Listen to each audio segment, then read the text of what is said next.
Hello friends, आप लोग कैसे हैं। आज मैं आपके लिए लाई हूँ एक नई स्टोरी, भूतिया चिड़िया के जन्मदिन की कहानी। गहरे जंगल के बीचों बीच एक पुराना सुनसान पेड़ था जिसे जंगल के सभी जीव भूतिया पेड़ कहते थे। उस पेड़ की शाखाओं पर एक अनोखी चिड़िया रहती थी।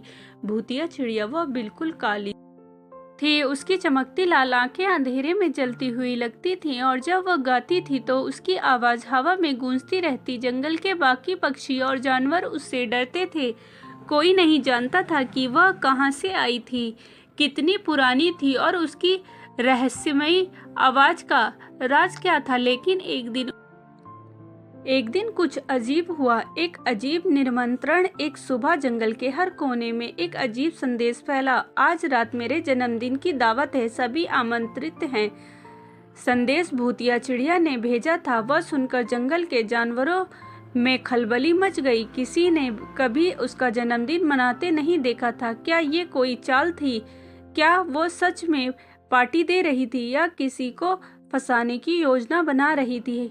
पर हर कोई इतना जिज्ञासु था कि डर के बावजूद वह यहाँ देखने के लिए तैयार हो गया कि क्या होता है। रहस्यमयी दावत जैसे ही रात हुई, जंगल का माहौल अजीब हो गया। चांदनी हल्की सी थी और हवा में एक रहस्यमयी खुशबू थी। जब सभी जानवर भूतिया पेड़ के पास पहुंचे तो उन्होंने देखा कि पेड़ पर अनगिनत जुगनू चमक रहे थे, मानो वहाँ कोई महल हो। पेड़ के नीचे एक बड़ी मेज लगी थी जिस पर तरह तरह के मीठे फल, शहद और अनाज रखे थे। मगर भूतिया चिड़िया कहाँ थी? अचानक एक हल्की हवा चली और पेड़ की सबसे ऊंची शाखा से भूतिया चिड़िया नीचे उतरी। उसकी आंखें अब उतनी डरावनी नहीं लग रही थी, बल्कि उसमें एक अलग चमक थी।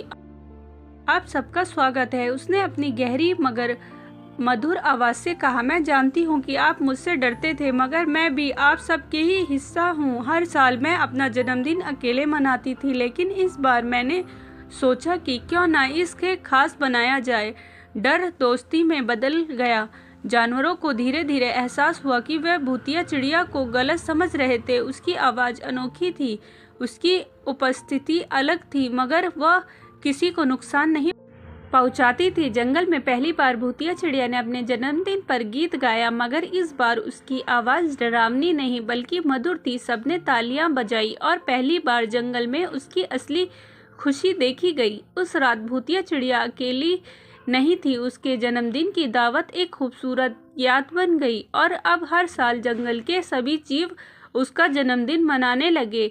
हमें किसी को केवल उसकी अलग पहचान के कारण नहीं डरना चाहिए। हर किसी में अच्छाई होती है, बस उसे समझने की ज़रूरत होती है। स्टोरी अच्छी लगी हो तो प्लीज़ लाइक एंड सब्सक्राइब ज़रूर करें। मिलते हैं नेक्स्ट स्टोरी के साथ।